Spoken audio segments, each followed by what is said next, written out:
अगर आप home loan लेने का सोच रहे हैं या फिर होम लोन ऑलरेडी है तो ये वीडियो जरूर आपके लिए काम का है, क्योंकि लाखों रुपए इसमें बच सकते हैं। तो होम लोन में सबसे इंपॉर्टेंट फैक्टर क्या होता है? Rate of interest. चाहे आप बैंक से लो या एनबीएफसी से लो, आरओआई सबसे इंपॉर्टेंट है, क्योंकि उसकी वजह से आपका टोटल इंटरेस्ट पेमेंट कितना जाएगा थ्रू आउट द टर्म वो डिटरमाइन होगा। तो रेट ऑफ इंटरेस्ट दो टाइप के होते हैं। सबसे पहला होता है फिक्स्ड इंटरेस्ट रेट, दूसरा होता है एडजस्टेड।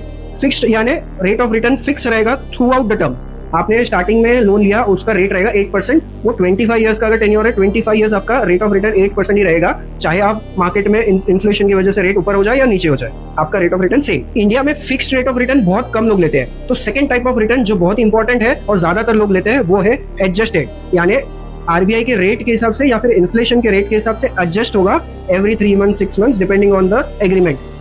एडजस्टेड रेट वो ज्यादा इंपॉर्टेंट है, क्योंकि ज्यादातर अपना लोन बैंक या एनबीएफसी के थ्रू आप लेते हो तो वो एडजस्टेड रेट ऑफ रिटर्न में ही आता है होम लोन के लिए। एडजस्टेड में भी दो टाइप है, एक है ईबीएलआर, दूसरा है इंटरनल। सबसे पहले इंटरनल की बात करते हैं। बैंक या एनबीएफसी से आप जब होम लोन लेते हो, इंटरनली जो वो लोग ने रेट डिसाइड किया है उसके बेसिस पे आपका लोन का रेट डिफर करेगा। Every 6 months 1 year down the line वो चेंज हो सकता है according to their internal rate of return. दूसरा है ईबीएलआर, यानी एक्सटर्नल बेंचमार्क के बेसिस पे आपका रेट चेंज होते रहेगा। और ये एक्सटर्नल बेंचमार्क क्या है? आरबीआई का रेपो। ये सबसे इंपॉर्टेंट क्यों है? आरबीआई पूरे इंडिया का रेट डिसाइड करता है। रेपो रेट वो आरबीआई के बाई मंथली मीटिंग में डिसाइड होता है।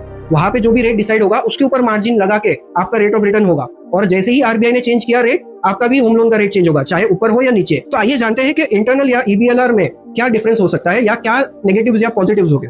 इंटरनल रेट्स में बैंक डिसाइड करेगी कि उनको रेट ऑफ रिटर्न क्या चाहिए, बट ईबीएलआर के केस में आरबीआई डिसाइड करेगी। ज्यादातर आरबीआई जो होती है इन्फ्लेशन को देखती है और इकोनॉमी का हालत देख के रेट ऑफ रिटर्न डिसाइड करती है, तो वो ज्यादा आपके लिए बेनिफिशियल है। सेकंड नेगेटिव पॉइंट यहाँ पे अगर आप देखोगे तो यहाँ पे चार्जेस भी ज्यादा होंगे।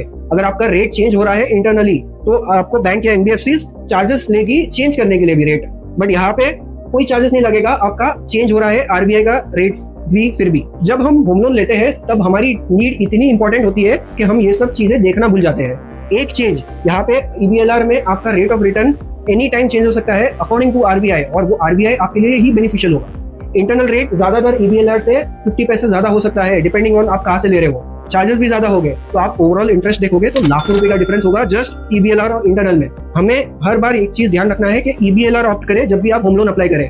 आपका नीड कितना भी हो, बैंक आपको वो ऑप्शन जरूर देता है। आप एक बार बोलिए ईबीएलआर मिल जाएगा। अगर आपका एग्जिस्टिंग लोन है तो उनको रिक्वेस्ट कीजिए कि इंटरनल से ईबीएलआर मूव कर दिए, या फिर दूसरे बैंक में आप अप्लाई करो और ईबीएलआर के लिए अप्लाई करो, क्योंकि आपके चार्जेस भी बचेंगे और रेट ऑफ रिटर्न भी आरबीआई डिसाइड करेगा, which would be mostly less than the internal rates. तो आई होप आपको होम लोन का रेट्स कैसे डिसाइड होता है या आपको क्या डिसीजन लेना है आपको पता चल गया होगा।